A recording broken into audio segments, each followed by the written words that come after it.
Okay, it seems that we are live, and this is my first stream. First time I'm doing a live video stream, and I'm doing this to show you around in the .matrix course. So first I should present myself. I'm the creator of the .matrix VHDL and FPGA course. My name is Jonas, and in this live stream I'm going to show you around in my premium VHDL course, and you can also ask if you have any questions. And there are already 5 viewers, so welcome all of you new viewers. I'm just going to go ahead and talk a bit about the course first, and then I'm going to go ahead and have a look at the inside of the course platform.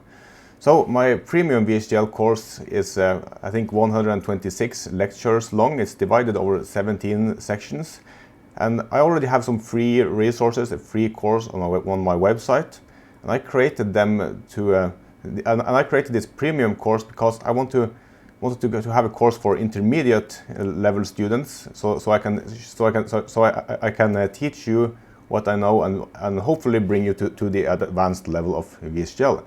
Because a lot of the other courses, they focus on things like syntax, and also the university courses, they are a bit they're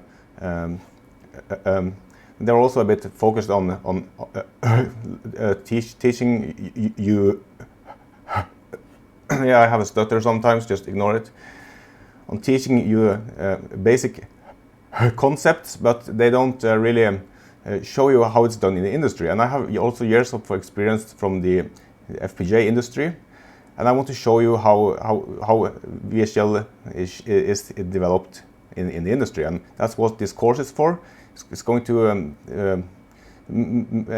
make you ready for getting hired for an FPGA job. So the course is not for absolute beginners. It's for people that have the basic knowledge of VHDL. If you have completed, for example, my basic VHDL course, then this course is for you, because this can take you to the next level of advanced VHDL design and advanced test bench design. And this course is now 126 lectures, but I'm developing this course continuously, so it's likely to change. But if you purchase this course now, and you can visit the course sales page by looking at the description of this video. The address is VHDLwhiz.com/.matrix. If you purchase this course now, you have access to all future versions of this course. You can always go back and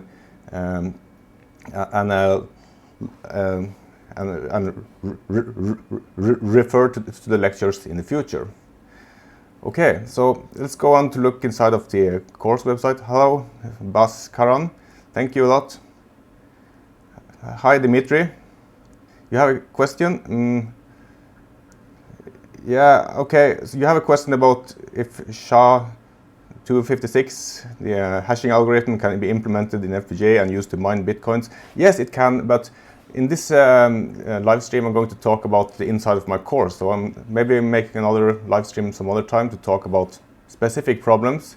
But if you take my course, you will learn how to develop VHDL professionally in general, so it can also help you for creating this kind of application. So let me just switch to viewing of my screen. So this is what I'm looking at now. This is the course website, which you can see when you first log in after you purchase the course. And there are, as I said, 17 sections. It's a lot of content, but all of the videos are quite short, or most of them are below 10 minutes. So you can watch one video and do the stuff, and you won't have to stop in the middle of the videos, because most of them are actually quite short. So the first section here is the overview section, and this one just shows you around the course, kind of like what I'm doing now, and tells you how you can use the course to get the most out of it. And these lectures are actually on preview, so you can watch these lectures if you go to the sales page, which is VHDLwhiz.com/.matrix. You can watch these first 3 lectures. The second lecture is the Getting Started lecture, and here I show you stuff like purchasing the parts, if you want to create the prototype. And this is optional. You can do the course without creating the prototype at all. But because we are creating a real physical product, it would be a shame if I didn't show you how to create the prototype. But 95% of the course is doing stuff on the computer. But if you want to, and I think you should, if you like doing lab work, then you should get hold of the parts and purchase the prototype. And I also show you other things like installing all of the software, so you don't have to do this on your own. And also how to use the Git repository. So most of you know how to use Git already. And I have a system for each of the lectures, so you can check out the code from each of the lectures by using a Git repository, which I provide. And I'm going to show you an example of that in a few moments. So the next section, we don't start doing VHDL yet. The next section is the design overview section, because before we start creating anything, then we have to know what to create. And I'm talking a bit about how LED displays works, and the FPGA development board that we're using. And also, this is an important lecture, the VHDL modules and data flow lecture. So here we talk about, or I show you what we are going to create. So which VHDL modules we're going to create, so you have a clear understanding of what is going to happen. So this is an important lecture. And I'm going to go back to the design overview here. And also in the end, I show you the complete schematic of the analog circuit. So of course we are creating a physical product, or designing a physical product. And there's some analog electronics here. And even though this is a VHDL course, I'm showing you this because you should understand everything and be able to create the prototype and also debug it. But if you know a bit of electronics, this is going to be easy, and if not, you just follow what I'm doing, and you will be able to replicate it. Okay, Bas Karan, you say you inspired me to take VHDL to the next level, and that's what you should do. It takes a lot of work from you personally, but this course can help you because it has all of the information which is hard to find on the internet in one place. So I think that actually it's a good resource if you want to advance to the professional level of VHDL design, because this is how they do it in the industry. And I have worked many years in the industry, and I'm showing you the best of the things that I have learned from other VHDL engineers. Okay, so the next section is the character buffer section, and this is a really simple module. And that's why we're starting with it. We're starting creating the first VHDL design in this third section. And first we do some simple VHDL things here, but it advances pretty quickly. And I'll show you how we are going to work in Model Sim. And that's why I'm using this very simple module, so that we can I'm using this simple module so that we can spend a bit time on getting the tools right and getting the design flow. So let's go have a look at one of the lectures here. Self-checking test bench using assert. This is the first test bench that we create. And all of the lectures with code, they have a code window which you can maximize like this. And you can view what I am doing. And also, if there are any resources, they are listed below. And the complete code that we create in the end of the lecture is listed here. But also, every lecture has 2 Git tags below the video. So if you don't want to do everything that I show you manually, you can take the Git repository which I provide and check out this tag, and then you get the code which is at the beginning of the video here. Or you can use the end tag, and then you can get the code which I'm left with at the end of the video, like this. So before we proceed to the next lecture. So you can use these to check the difference between your code and the code that I'm creating. You don't have to look at the screen and match it. If you know Git, you can use it for all of this. And you can also check out the code if you want to start somewhere in the middle of the course. Okay, so that's how all of the coding lectures are built up. So now we were at the character buffer section. In the next section we proceed to do some more basic components like read-only memory. I talk a bit about block RAM, and then we create a procedure for visualizing the output from the visualizing the output from the LED display in the model sim console. So I talk a lot about visualizing and I talk a lot about creating text-based test benches, because professional VHDL engineers, they don't use the waveform that much, only in the beginning and if something goes wrong. So in this course I teach you how to do things professionally, like professional VHDL engineers work, and they only use self-checking test benches. Next section is TCL scripting. Now, TCL is a supportive language of VHDL. It's the language which ModelSim uses in the command prompt console. It's not VHDL, so I'm not teaching you TCL, but we're using a bit of TCL, or it's also called Tickle, this language Tickle. So I'm just talking about the scripts that I'm using in the course, because I don't just want to use them and don't tell you what it is, and I'm also talking about how they are used for running and loading the test benches. But we're not learning Tickle in this course because we're focusing on primarily VHDL. So that's why this section is a bit short, but nevertheless I'm not doing anything without telling you what I'm doing, so there are no mysteries in this course. Everything is documented for you to understand. The next section, the test bench FIFO. This is a higher order VHDL component. It's not synthesizable. We use some advanced stuff in this code. We use things like protected types, which is kind of VHDL classes. Yes, we have classes in VHDL, and we can also have pointers and objects, dynamic objects.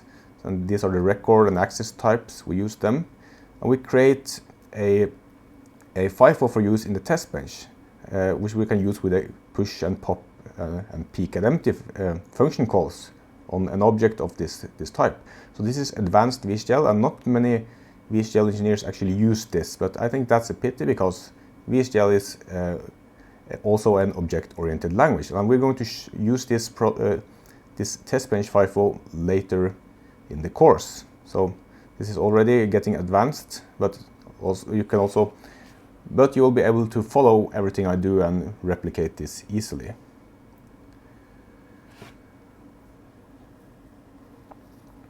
And the next section, we start working on the UART receiver. This is the input and output from the FPGA. So when we type something on the keyboard, it arrives over UART. So we create a UART receiver and transmitter. Also in the end of each section, which has coding, so each of these sections that we create a module, because the sections are mostly focused on either a subject or a module, and this is one module, the UART receiver, and another is UART transmitter. So I showed you already we had videos with coding, but at the end of each of the sections, which I forgot to mention, we have always one lecture which is called checking the synthesis, because we are creating hardware. So at the end we open up the Lattice software, and we go ahead and synthesize the design and go through the log files like I'm doing here in this lecture, and we actually check the hardware and see if we can make any sense of most of the modules, and see what kind of logic our VHDL code creates. And this is also very useful for learning and understanding what you are actually creating, because what we are creating with VHDL is actually hardware, and this is the netlist. You can actually inspect it in the FPGA tool, in the synthesis tool. And that's something professional VHDL engineers, they always do. They can inspect the synthesis logs. So where was I? I was in the UART transmitter here. And we have two UART modules, a receiver and transmitter for transmitting data back to the computer, so we can see what we typed. And then we create a self-checking test bench for those two modules. So we create one test bench for two modules, and we have to test every module in VHDL.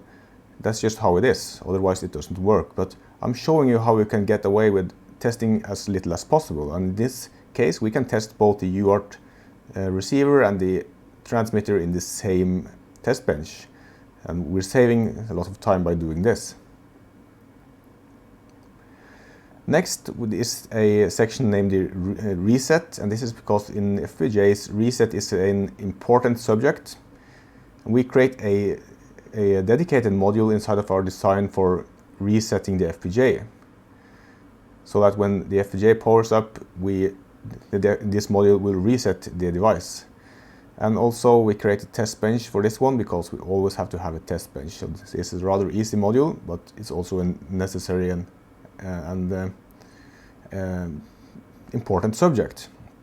Then the next module is a LED controller module, and this is the module that actually outputs that actually controls the LEDs here on this display, like this.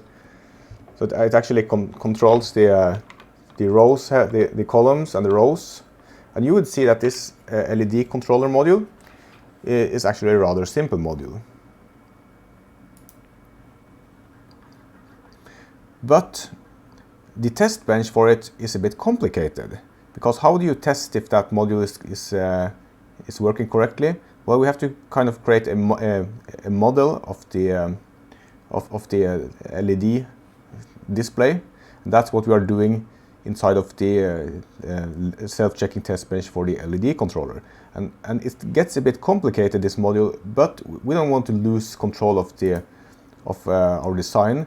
So I'm showing another way to structure your design.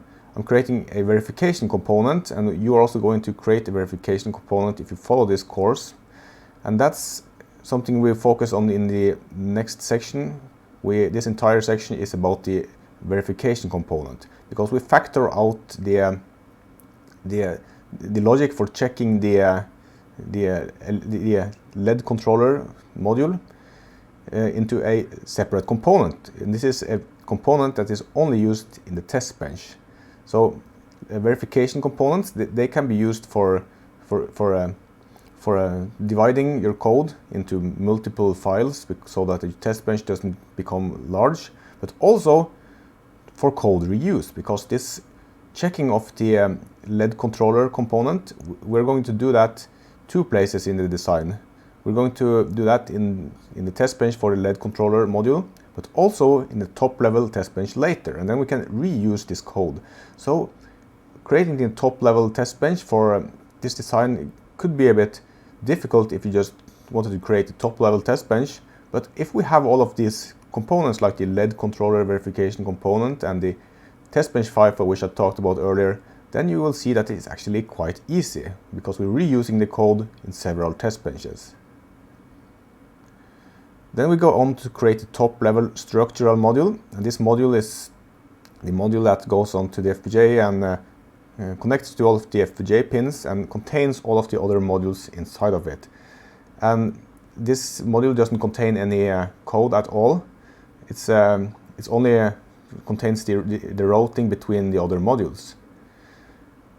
But yeah, and also here in the last lecture in the top-level section, we assign the pins and we create constraints for our design. So this is a VHDL course and primarily a test bench course, but we also have to do some constraints here, and there's not going to be a lot of constraints, because constraints in FPGAs, that's a big subject, and I probably will address that in a separate tutorial. But for this project, we don't need a lot of constraints. This is only one lecture. Pin assignments and clock constraints, to be precise. Okay, so the next section is the top-level test bench, where we create a test bench for the top-level module. Because we have tested all of the other, by this point, we have tested all of the other modules in our design, but we also have to test the top-level design to see that it works. And I'm showing you how to put together such a test bench by using the verification component that we have already created, and by creating a self-checking test bench which will tell us if there's something wrong with the top-level module. But I'm also going to show you how to create an interactive test bench, and this is a bit this is a cool feature which you can create with TCL, the script, TCL scripting language, and a self-checking test bench. So in the self-checking test bench, we are just running through the VHDL code, and the checking is performed by the test bench. But in the interactive test bench, you can enter the commands in the command prompt of ModelSim. So let me show you in this lecture. If I just skip to, I think it's about here. Here we are in the ModelSim console, and I'm typing in here. Let me see. I'm typing TX for transmit hello, and when I hit enter now, it's going to send the data through the device on the test, the top module, and what's rendered here is the output from our verification component, which renders what is being typed in the console as it has been passed through the device on the test. And this is an interesting use of test benches in VHDL, because if you see something in the lab that is not working, then you can go back to your interactive test bench and do this and replicate the problem. So you don't have to change most of the time the VHDL code. You just go ahead and type in whatever you typed in the lab, and you're going to see the same behavior here if your model is accurate. And yeah, I think many engineers don't know about this feature of VHDL article. So you can type in and things are going to be sent through the device on the test as we type. So you can also go in the waveform. I think I'll do that in a bit here. Yeah, and then you can observe in the waveform what's going on. So I talk a bit about this in this lecture. Okay, so let's go back to the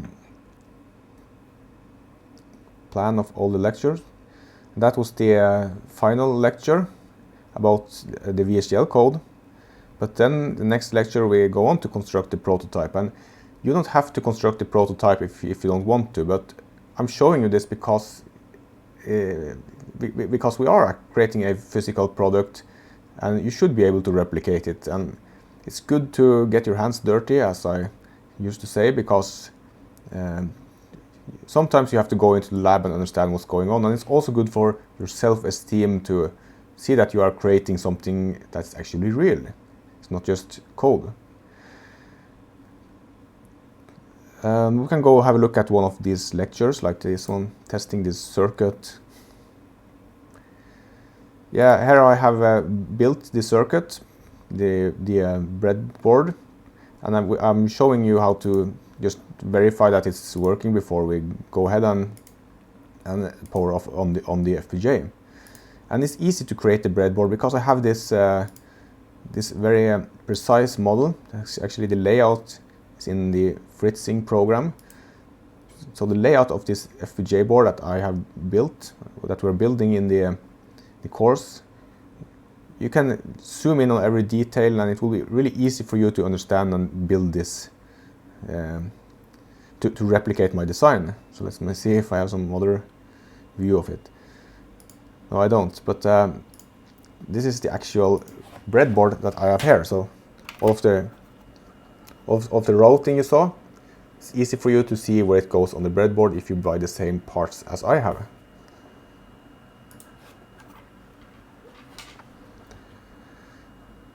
Okay, so let's go back to the course overview. Yeah, that's probably what I had. If you have any questions, just go ahead and ask me before we end this broadcast, or you can, I think there is a comment section, you can ask there, or you can send me a mail or contact me on Facebook. You should also join the Facebook group, FPGA, what's it called? VHDL for FPGA engineers. You can find a link in the right sidebar on my website. Okay, so that was the final section on the course, constructing the prototype. And I'm launching the course 1 week at a time, a few times every year. and now is the last chance to purchase this course this year.